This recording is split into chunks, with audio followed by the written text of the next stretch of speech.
माझ्या माता भगिनींनी जरा कानात बोटं घालावीत. मी तुम्हाला एक गोष्ट सांगतो, मी ना सरळ चालणार आहे असा. माझ्या माता भगिनींनी जरा कानात बोटं घालावीत. कारण मध्ये मध्ये आमच्यातले ठाकरे जेनेटिकली प्रॉब्लेम येतो.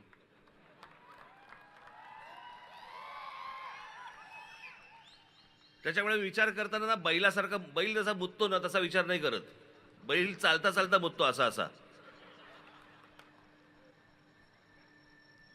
मला एखादी गोष्ट समजा पटली तर पटली. मला एखादी गोष्ट जर समजा नाही पटली, शेवटपर्यंत नाही पटणार.